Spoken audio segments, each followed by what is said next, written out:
Investment and R&D. Thank you, Madam Speaker. For Winnipeg Centre. Speaker, and I'm so pleased to rise here today in the House. Before I begin, I'd like to mention that I'll be splitting my time with the member from Edmonton, Griesbach. You know, we talk about budgets. I hear rhetoric in the House almost on a daily basis about how people from coast to coast are struggling making ends meet, and a particular reference are single mothers. The story of the single mother that is consistently usurped in this House without real solutions to really tackle issues of poverty and inequality in this country. Because I'll share with you, Madam Speaker, I actually was a single mom, as I've mentioned in the House.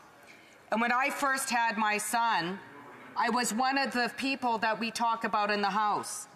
I wasn't a single mom at the time, but I had just graduated from university and I was poor. And the only thing that kept a roof over our heads at the time and allowed me to feed my son was affordable housing with rent geared to income, was at the time social assistance, as I had just given birth to my child. My partner at the time had employment that didn't pay the bills, and so I needed to get help. And I share this with you today because I often find in this place that these stories are taken by people who've never had lived experience. Never had lived experience with struggling to make ends meet, struggling to feed their kids. Well, I share with you today, with my head held high, that I was one of those folks, and it was an experience that allows me to understand that things are more difficult in life than picking yourself up from your bootstraps so that you can survive, that things very often are much more complicated in the lives of individuals and families. Certainly for me at the time, I like to consider myself a well-educated person. It certainly wasn't a lack of intelligence or hard work. It was just a matter of circumstances of life at the time. And I share this right now because we just came out of, or we're still coming out of, a global pandemic. A pandemic that has impacted families from coast to coast. A pandemic that has left families more economically vulnerable than we've seen in a long time. And we had programs put in place during the pandemic that kept food on the table, I would argue. CERB. Now, as we move in another direction, in real time, this current government is not going after big corporations to pay their fair share of the pandemic. They're not going after the billionaire class to pay their fair share of the pandemic. They're not going after big CEOs to pay their fair share of the pandemic. You know who they're going after? Low-income parents to get money from monies they collected from the CERB, knowing that the cost for families at the time drastically impacted during the pandemic. That's unacceptable. And you know who's the most impacted by it, Madam Speaker?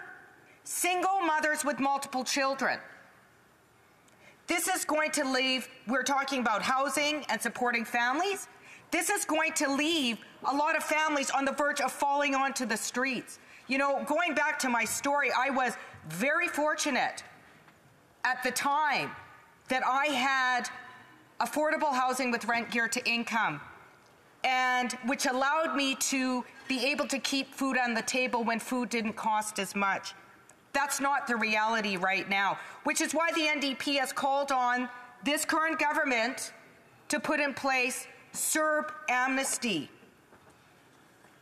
for low-income families in particular, because the process that this government is using could result in families being at greater risk for precarious housing and being placed in deeper levels of poverty, because we know, Madam Speaker, that people that were already behind before the pandemic are further behind now.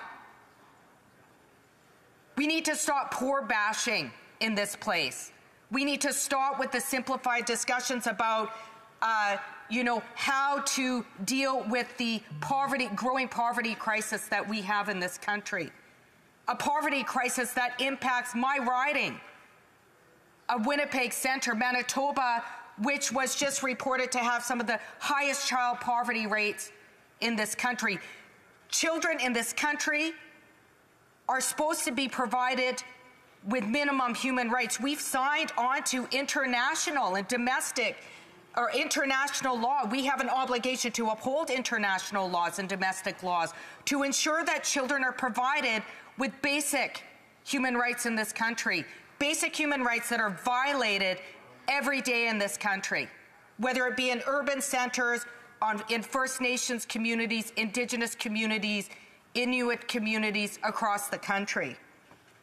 So I hope that all my colleagues in the House will support a call for CERB amnesty for low-income families. Again, the most impacted, if we're so concerned about the story of the single mother, the most impacted will be single mothers with multiple children. And that will be, for me, as the Member of Parliament for Winnipeg Centre, a true test of this so-called care that I hear about in this place all the time. We must have CERB amnesty now. You know, the NDP also put forward a dental care plan, universal pharmacare plan, put forward, have been fighting for a national child care strategy, that prioritizes public not-for-profit care. We've been working with frontline advocates and organizations for almost 30 years to push forward, and I'm glad this current government finally heeded our call to implement a national child care strategy, because this would have made a difference in the life of myself and my son. Because we talk about people working multiple jobs to pay the bills. Well, I was one of those single moms that had to work multiple jobs to pay the bills. And part of the reason why was because of high child care costs. I literally had to work more so that I could work. So I call on all members of this House. If they want to support families, then they need to support families. They need to support a dental care plan, a universal dental care plan. They need to support universal pharmacare. They need to support a national child care strategy that ensures that all children are afforded their minimum human rights to have access to affordable, accessible, high-quality child care. These services are essential for supporting families. And I would like to add affordable housing with rent geared to income and my bill, Bill C-232, to put in place a guaranteed livable basic income. I want a world where families are not begging to eat, where we aren't making the assumption that we are all born with the same privileges. I want to build a Canada like that. I want to build a Canada where nobody's living in poverty, where we stop poor bashing and deal with what is going on in this country at the very roots of inequality. And we can do that as members in the House. So today I call on all members of the House to support NDP calls, certainly my bill for a guaranteed livable basic income, and build a Canada for all. Thank you, Madam Speaker. Questions and